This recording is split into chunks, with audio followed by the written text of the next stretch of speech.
이 시간 하나님께서 저와 여러분에게 주시는 말씀 잠언 8장 34절 말씀입니다. 우리 함께 읽겠습니다.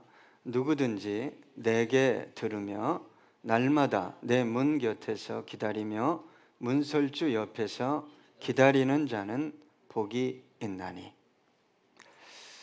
여러분, 인생을 살아가면서 수많은 문 앞에 서게 됩니다. 어떤 문일까요? 출생의 문이 있습니다. 가정의 문이 있고, 학교의 문이 있고, 직장의 문이 있고, 결혼의 문이 있습니다. 때로 만남의 문이 있는가 하면 이별의 문이 있습니다. 병원의 문을 수없이 들락거립니다. 성공의 문이 있는가 하면 실패의 문이 있습니다. 마지막엔 죽음의 문이 있습니다. 그 문 앞에 선다는 것은 때로 두려움이요 아픔이요 슬픔일 수 있고, 때로는 소망이요 기쁨이요 환희일 수 있습니다. 그래서 그 문 앞에 서는 것을 서성일 때가 있고, 그 문을 열려고 안간힘을 다할 때도 있습니다. 여러분, 인생의 문은 열렸다가도 닫히고, 닫혔다가도 열리고, 열렸다 닫혔다가를 수없이 반복하기도 합니다. 어떤 문은 전혀 열리지 않는 문도 있습니다.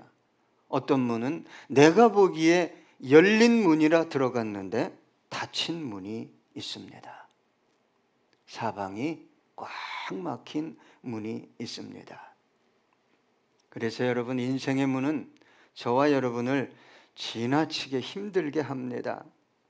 어떤 사람들은 자신 앞에 놓인 문이 열리지 않는다고 절망합니다. 절망하다가 심지어 인생을 포기까지 합니다. 여러분, 그렇다면 우리에게 소망을 주는 그런 문은 없을까요? 우리에게 행복을 주는, 기쁨을 주는 그런 문은 없을까요? 성경은 있다고 합니다. 그 문은 바로 지혜의 문입니다. 살다 보면 지혜가 없어서 가정이 힘들고, 산업이 힘들고, 대인관계가 힘들고, 지혜가 없어서 산업을 바로 세우지 못하고,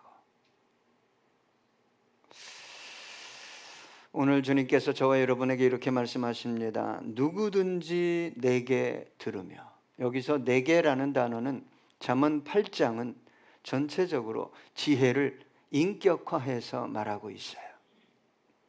지혜가 창조했다. 지혜가 너의 삶을 이끌어 줄 것이다. 지혜는 금보다도 귀하다. 무엇과도 바꿀 수 없는 것이 지혜다라고 말하고 있어요. 여기서 잠언 8장에서 오늘 본문을 통해 내게 들으라고 하는 이 내게라는 단어는 지혜입니다. 곧 주님을 의미하고 있는 단어입니다. 그리고 성경은 여러분, 들으라고 말하는 단어는 단순히 귀로 들으라는 말이 아닙니다. 귀로 듣고 이성으로 동의하고 마음으로 수용하고 삶으로 적용하라는 전인격적인 경청을 의미하는 단어입니다. 그래서 여러분, 이 들으며라는 쉐마 이스라엘아 들으라. 하나님 쪽에서 계속 들으라고 말씀하는 것은 뭐예요? 복을 주겠다는 거죠. 너 이거 듣지 않으면 너 큰일 난다. 왜 그럴까요? 모든 인생들 안에는요, 죄악성이 가득합니다. 여러분, 하루를 살 때 좋은 것, 선한 것, 착한 것을 많이 생각합니까? 아니면 어두움, 절망, 두려움, 악한 것들을 많이 생각합니까? 왜 하나님께서 끝없이 들으라고 했을까요? 우리 주님도 귀 있는 자는 들어라, 계시록. 여러분, 7 교회를 향해서 끝없이 들으라고 그랬어요. 자아의 욕망을 쫓아 세상의 쾌락을 얻는 것이 인생의 전부인 줄 알고 쫓아가니까 계속 들으라고 말씀하는 거예요. 그래서 이 쉐마라는 단어는 경청하다, 이해하다, 순종하다라는 뜻이 있어요. 여러분, 하나님은 말씀하시는 하나님이죠. 가정에서 부모가, 아버지가, 어머니가 자녀에게 말하지 않는 부모가 있나요? 예? 혹시 하루 종일, 일주일 내내, 한 달 내내 같이 살면서도 부모가 자녀에게 말을 하지 않는다면 이유가 있을 거예요. 왜요? 자식이 듣지 않으려고 하기 때문에. 어떤 부모가 자녀에게 말하지 않고 싶겠어요? 우리 하나님은 저와 여러분에게 말하고 싶어 하셔요. 잘못해도 아담에게 찾아옵니다. 살인한 가인까지 찾아옵니다.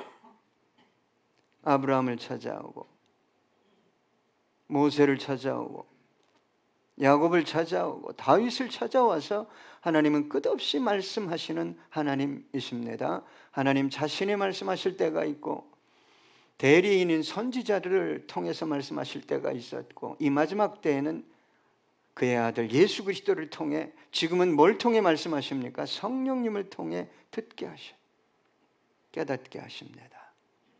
마음을 움직여 주십니다. 하나님은 지금도 말씀하고 계십니다. 그런데 끊임없이 말씀하시는 하나님의 말씀이 들리지 않는 이유가 뭘까요? 무엇 때문일까요? 두 가지입니다. 첫째는 듣지 않으려고 그래요.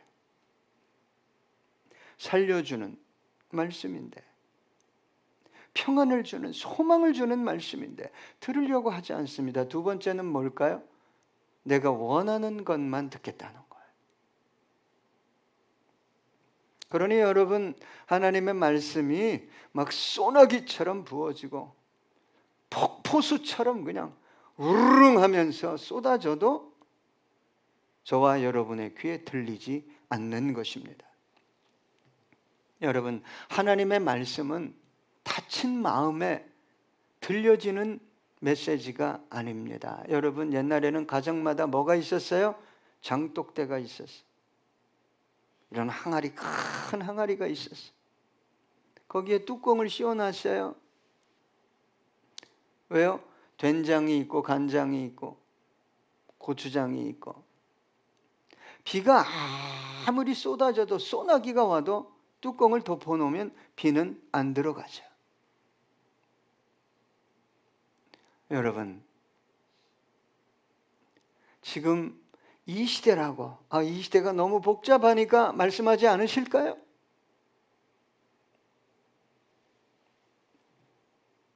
여러분, 저와 여러분이 하나님의 말씀을 들으려고 노력한다면, 하나님 나에게 말씀해 주세요, 말씀을 사모한다면 들립니다. 어떤 집사님은 제가 한마디 하니까 그게 천둥 소리까지 같이 들렸대요. 하나님의 말씀은 지금도 동일하게 선포되어지고 있고 누군가를 통해 전달되어지고 있어요. 왜 안 들릴까요? 세상 것이 가득한 거예요. 세상 것이. 여러분, 복음이 전달되어지지 않는 이유가 뭐냐면 세상 신이 그 마음을 붙잡고 있기 때문에 거부하는 거예요. 어둠이.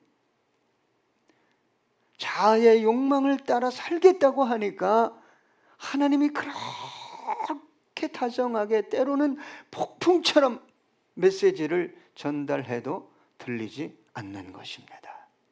그런데 그런 사람들일수록 아주 예민하게 반응하는 소리가 있어요. 세상의 소리. 그 소리는 이렇게 해야 된대, 저렇게 해야 된대, 이렇게 안 하면 큰일 난대. 그리고 엄청나게 전달을 합니다. 또 하나 잘 들리는 소리가 있어요. 예민하게 반응하고 자아의 소리, 자기의 소리. 이렇게 안 하면 망할 것 같거든요. 안 될 것 같거든요. 여러분, 저와 여러분은 하루에도 수많은 소리를 듣습니다. 저에게 전달되어지는 메시지 하루에 총량만 해도 100개가 넘을 때가 있어요. 까똑까똑, 페이스북, 우리 젊은이는 인스타그램 많이 하죠.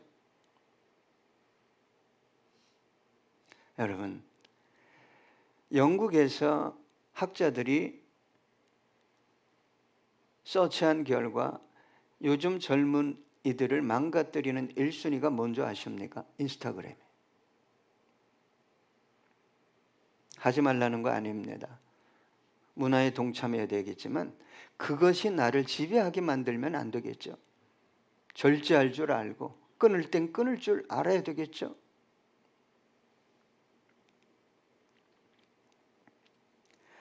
여러분, 세상의 소리는 홍수처럼 저와 여러분의 귓가에 눈을 사로잡고 있습니다. 하루에도 수십 개, 수백 개. 그런데 그 메시지 소리가 저와 여러분의 같이 영혼에 교묘하게 스며들어서 그 생각을 바꿉니다. 가치를 바꿉니다.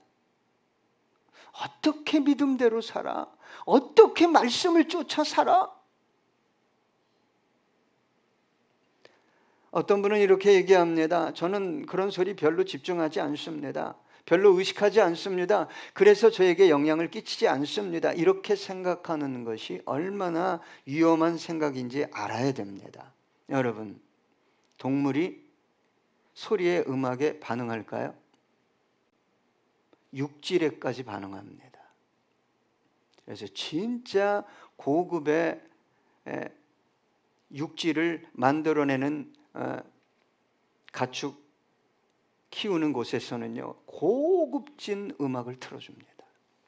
여러분, 식물이 소리에 반응할까요? 당연하죠. 성장과 열매 맺는데 반응합니다. 여러분, 영국에서 12그루의 나무를 심고 아이고 베드로, 시몬, 야곱 12제자 하다가 마지막에 뭐 심었다고요? 예? 가룟 유다. 좋은 말 하겠어요? 결국 말라 비틀어 죽었다고 합니다. 여러분, 소리가, 내가 듣는 소리가, 음악이 나에게 영향을 끼치지 않는다고요? 저와 신학을 함께 공부한 목사님 아들이 드럼을 쳤습니다. 근데 이 아이가 그때 당시 헤비메탈, 하드락, 데스메탈 이 음악을 밤새 듣고 거기에 몰입했어요. 어떤 결과가 나타났을까요? 물론 다 그런 건 아니에요. 그 아이가 결국 미쳤어요. 음악 때문에.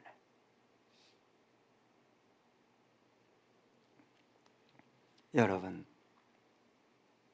식물도 반응하고 동물도 반응하는데 내가 그냥 보는 거야. 단순히 듣는 거야.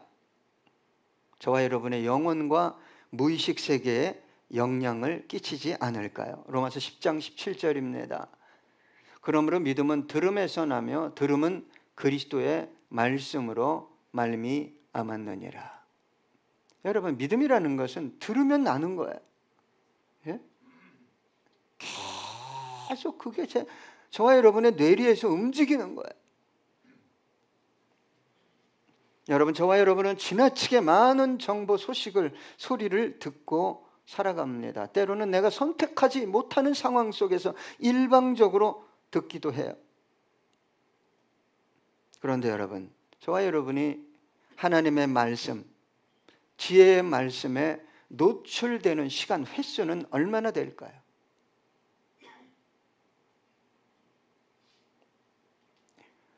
여러분, 세상의 소리, 문화, 정보를 대하는 시간과 하나님의 말씀, 하나님의 메시지를 접하는 시간은 비율적으로 대체 얼마나 될까요? 때로는 하루 종일 듣지 못하고 때로는 들으려고 하지도 않습니다. 여러분, 말씀하시는 하나님이 이 시대라고 말씀하지 않을까요? 여러분이 바빠서요? 복잡해서요? 시간이 없어서요? 아니요. 더 많이, 더 자주, 더 반복적으로 말씀하실 거라고 저는 생각합니다. 세상의 소리로부터, 당신의 자녀들을 보호하기 위해서 당신의 자녀들을 푸른 초장과 쉴만한 물가로 인도하고 싶으셔서 끝없이 메시지를 주시는데 두 가지 안 듣겠다는 거예요. 한 가지는 뭐라고요? 내가 원하는 것만 들려달라는 거예요. 여러분, 하나님의 자녀들이 인생을 살면서 무엇을 통해 쉼을 얻을 수 있어요? 세상의 메시지가 다 돈이라고 생각해. 돈. 앉아있는데 돈이다. 제가 20년 전에 20년 벌써 30년 됐네요.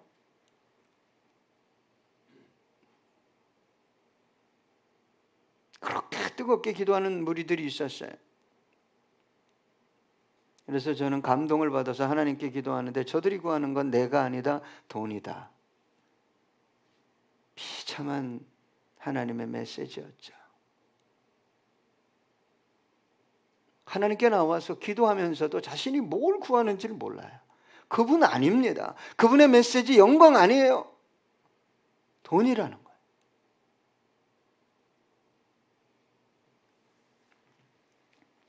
이사야 55장 3절입니다. 너희는 귀를 기울이고 내게로 나와 들으라. 그리하면 너희의 영혼이 살리라. 내가 너희를 위하여 영원한 언약을 맺으리니 곧 다윗에게 허락한 확실한 은혜니라. 다윗이 어떤 축복을 받았습니까? 어떤 은혜를 받았어요? 너희 나와서 들으면 내가 그 은혜를 너희에게도 부어 주겠다는 거예요. 여러분, C.S. 루이스 아시죠? 20세기의 가장 유명한 기독교 변증가요, 학자였어요.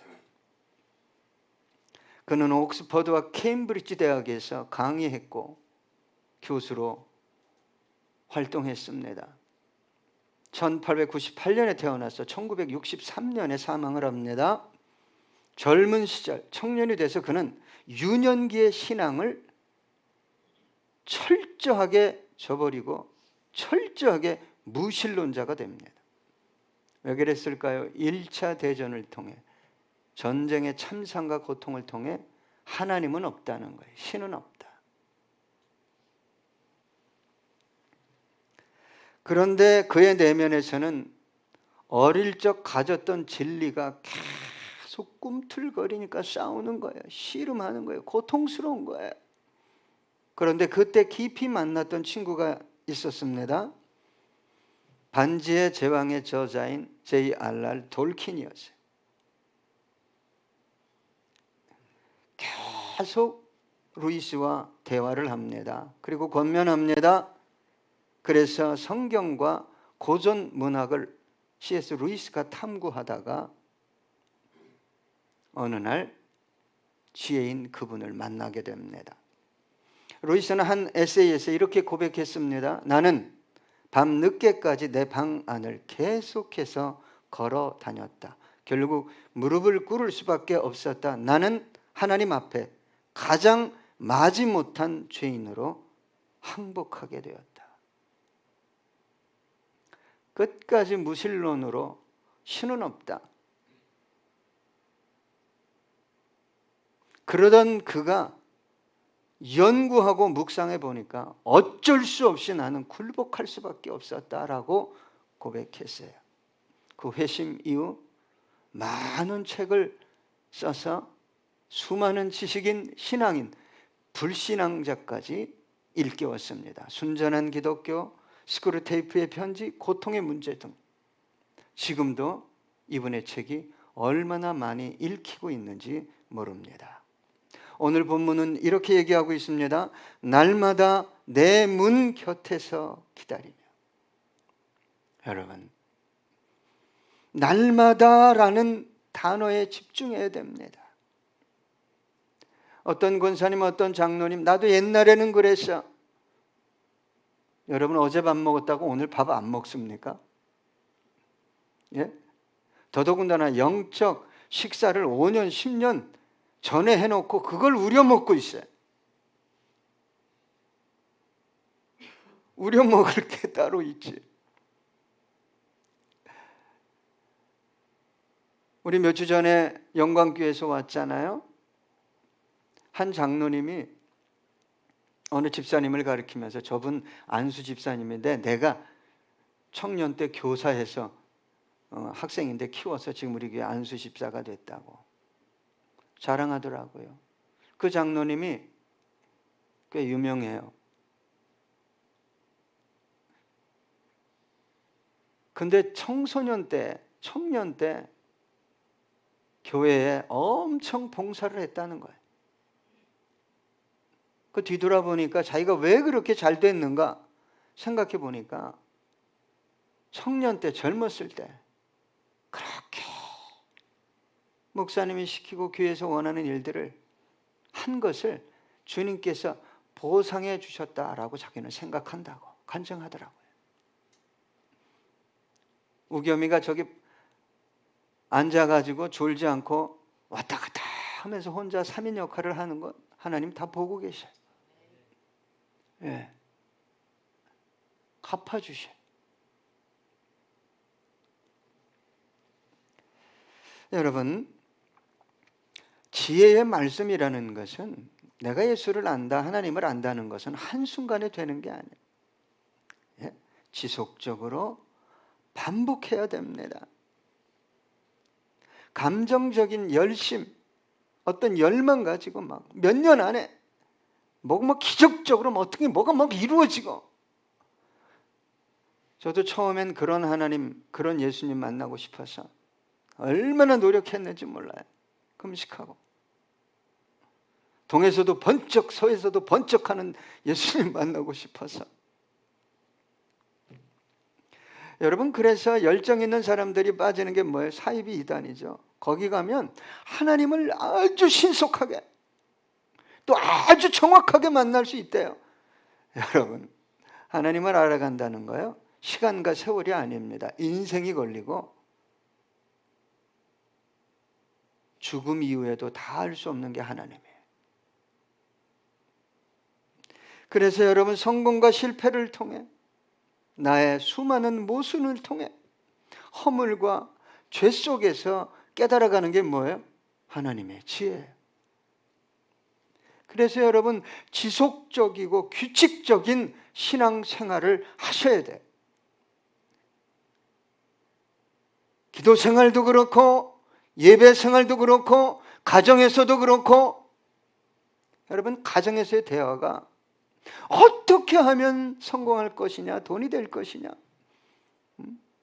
그게 아니라 어떻게 하면 우리 가정이 말씀 안에서 세워질 것인가, 이걸 고민하면 나머지는 하나님께서 뭐예요? 내가 더불어 주겠다는 거예요. 구하지 않아도 주겠다는 거예요. 여러분, 저와 여러분이 하나님을 만나는 게 마치 몇 년 만에 오는 나그네나 손님처럼 하나님이 그렇게 만나기를 원할까요? 그렇지 않을 거예요. 날마다, 매일, 매 순간마다, 날마다 문 곁에서 주인을 기다리는 충성된 종이 되길 원하시겠죠. 여러분, 애완견 키워보셨습니까? 저도 키워봤어요. 키우시는 분들도 계시죠? 제가요, 어느 애완견만 이렇게 다루는 유튜브 채널을 봤어요. 봤는데 주인이 이렇게 나 다녀올게 하고 이제 문을 닫고 가면 CCTV를 이렇게 설치해 놨는데 이놈이 하루 종일 어디 앞에 서 있어요? 문 앞에.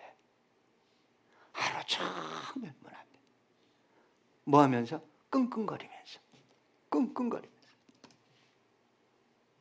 그러다 주인이 오면 어떻게 하죠?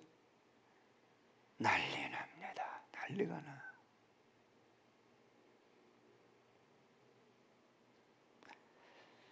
여러분, 하나님이 은혜 주셔야죠. 해도 안 돼요. 이렇게 갈망해 보셨어요? 하나님을? 예? 미물인 개도 주인을 그렇게 기다리잖아요.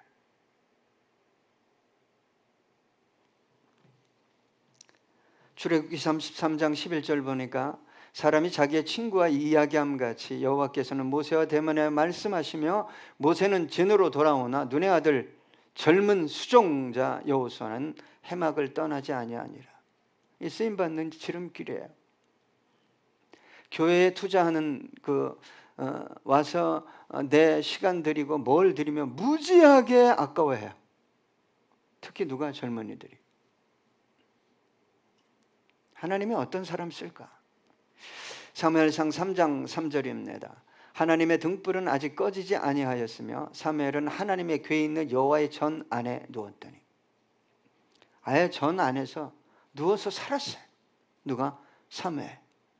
여러분, 위대한 사사, 선지자, 제사장, 삼중직을 감당한 사람은 예수님 외에 사무엘밖에 없었어요. 여러분, 기다려야 됩니다. 어떻게 기다려야 돼요? 갈망하면서. 언제나 오시겠습니까? 어느 때나 나를 만나주시겠습니까? 지속적으로 날마다. 그걸 하나님께서 안 보겠어요? 예? 안 봐요? 여러분, 우리가 예전에는 외국에 나가서 돈을 많이 벌어왔잖아요. 가난했기 때문에. 특히 중동에 나가서 돈을 많이 벌어왔어요. 예? 나가서 피땀 흘려 가정과 아내를 위해, 자녀를 위해 일하고 있는데 아내가 1년 지나서 안 오네?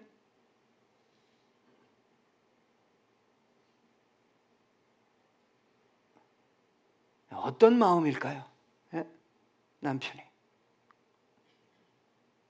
그 돈 줬더니 옛날에 그 있잖아요. 이런 거 막 하고 돌아 이런 데 가가지고 막 마셔라 부어라 하고 이상한 남자 만나고. 만약에 중동에 간 어떤 사람은 몰라도 우리 주님은 아신단 말이에요. 우리 주님은. 기다리셔야 됩니다. 앙망하며 기다리면 주님이 다 보고 계셔요. 아브라함은 25년을 기다렸어요. 요셉은 13년을, 다윗은 15년을 기다렸습니다. 그 기다림 속에서 하나님은 단순히 기다리게 하신 것이 아니라 그들을 어떻게 해갔어요? 빚어갔잖아요. 빚어갔어요. 더 온전하고 더 완전할 수 있도록. 그러니까 이삭을 나에게 줘 그랬더니 바로 그 다음날 새벽에 순종하잖아요.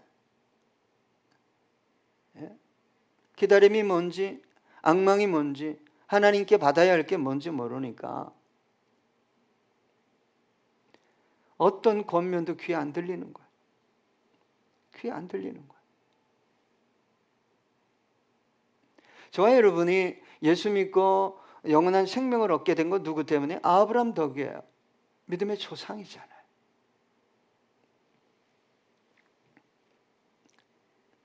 시편 13편 1절입니다. 여호와여 어느 때까지니까 나를 영원히 잊으시나이까? 주의 얼굴을 나에게서 어느 때까지 숨기시겠나이까?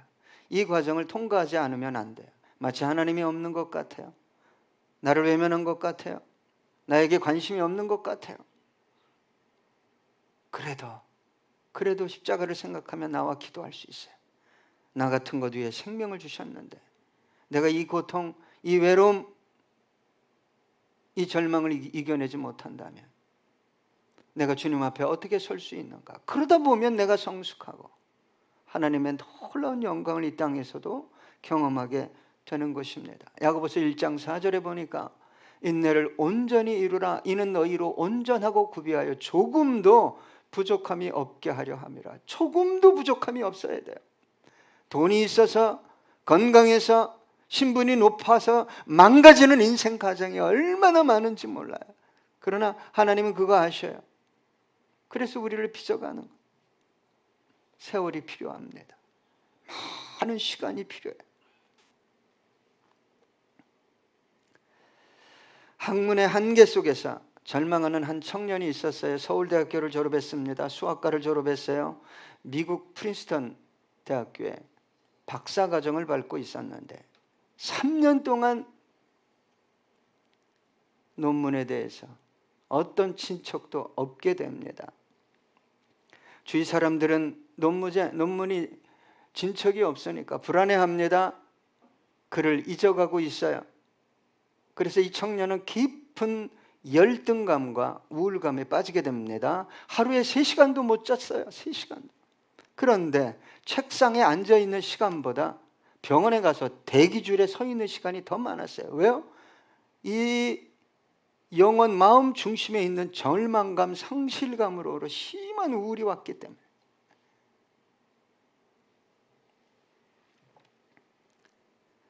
그는 자신이 쌓아온 모든 것들이 한순간에 무너지는 절망감을 경험했어요. 그러나 어느 날 자기 책상 위에 성경이 있는 게 보였어요.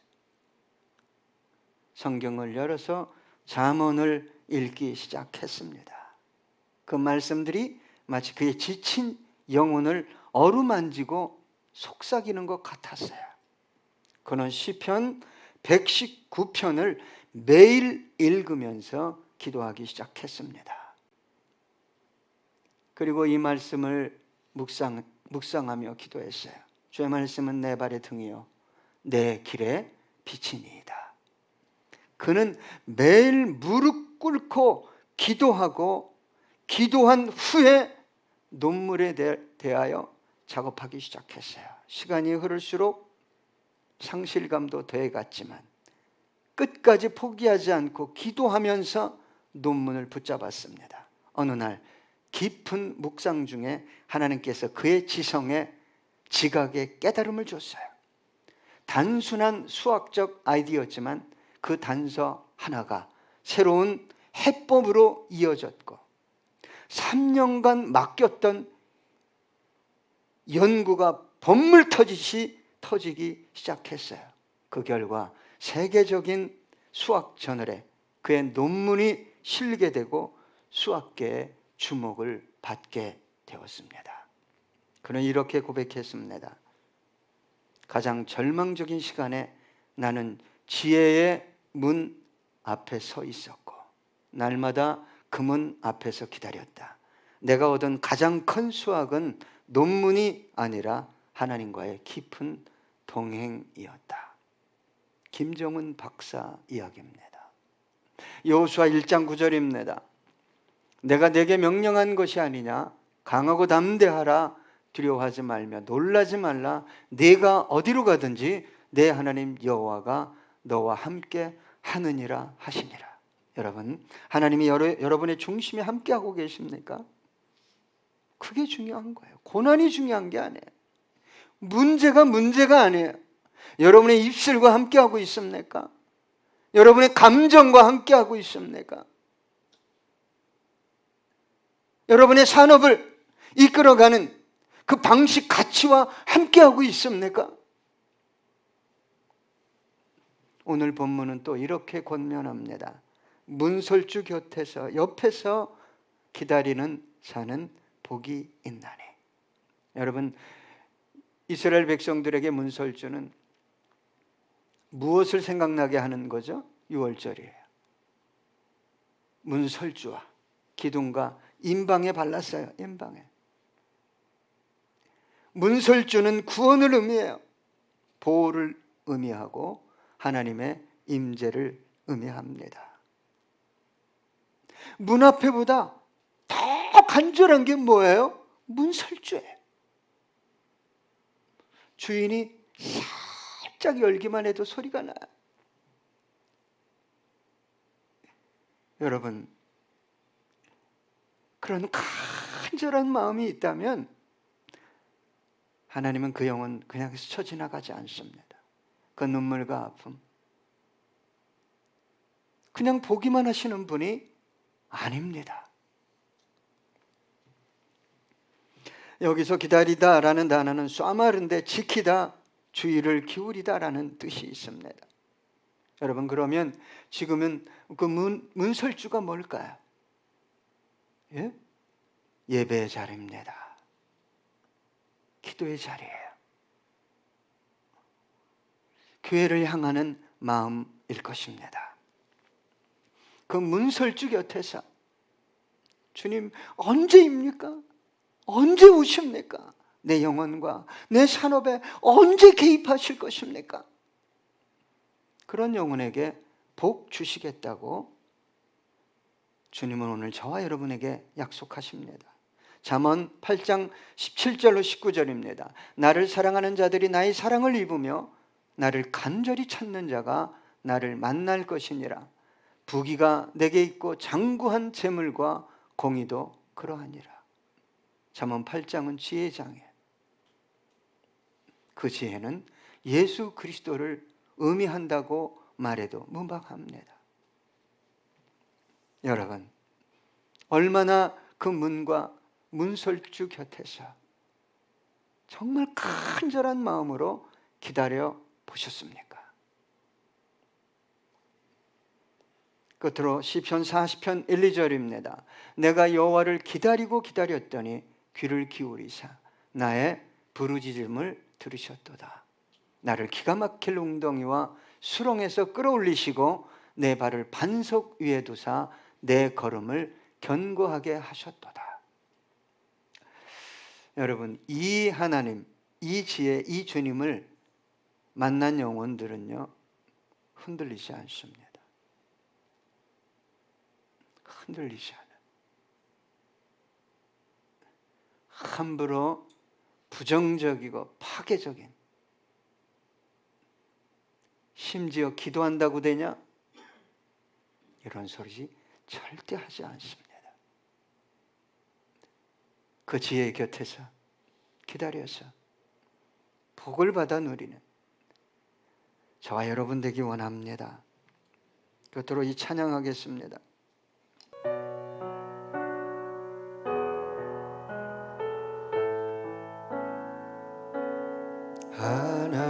하나님의 사랑을 사모하는 자, 하나님의 평안을 바라보는 자, 너의 모든 것 창조하신 우리 주님이 너를 얼마나 사랑하시는지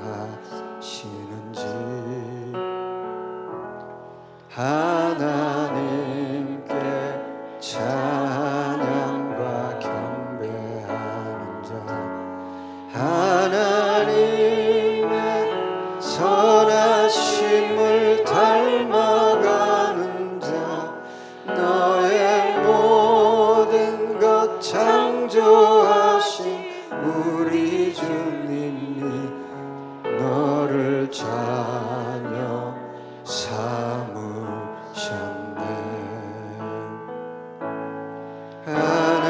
하나님 사랑의 눈으로 너를 어느 때나 바라보시고 하나님 인자한 그로서 언제나 너에게 기울이시는 어두움에 밝은 빛을 비춰주시네. 너의 작은 신음에도 응답하시니 너는 어느 곳에 있든지 주를 향하고 주만 바라볼 자. 아멘. 하나님 사랑해. 하나님 사랑의 눈으로 너를 어느 때나 바라보시고 하나님 인자한 그로서면 언제나 너에게 기울이시니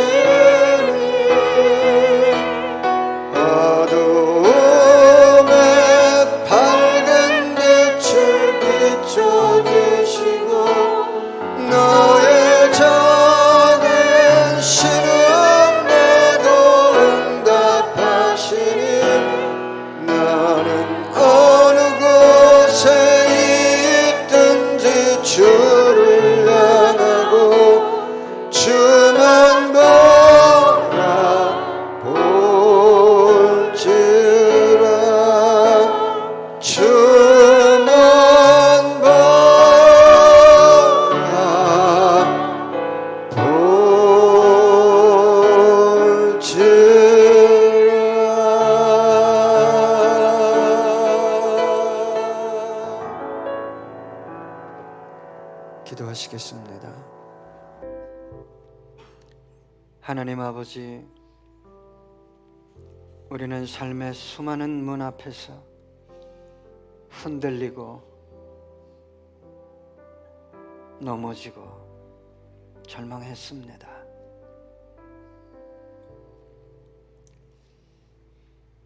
그러나 주님, 오늘 지혜의 문 앞에 다시 섭니다. 주님, 우리의 귀를 열어주시고 주님의 음성을 듣게 하시고 우리의 마음을 붙들어 주셔서 날마다 주님을 기다리는, 주님을 앙망하는 습관을 회복하게 하옵소서. 문설주 곁에서 떠나지 않는 신실한 영혼 되게 하시고 그 문 앞에서 당신의 임재와 영광을 경험하는 놀라운 예비하신 축복을 받아 누리는 우리 모든 성도님들 되게 해 주옵소서. 성령님이 모시옵소서. 의지합니다. 채워주시고 우리들의 마음과 육체와 삶을 이 복된 축복의 길로 인도해 주시옵소서.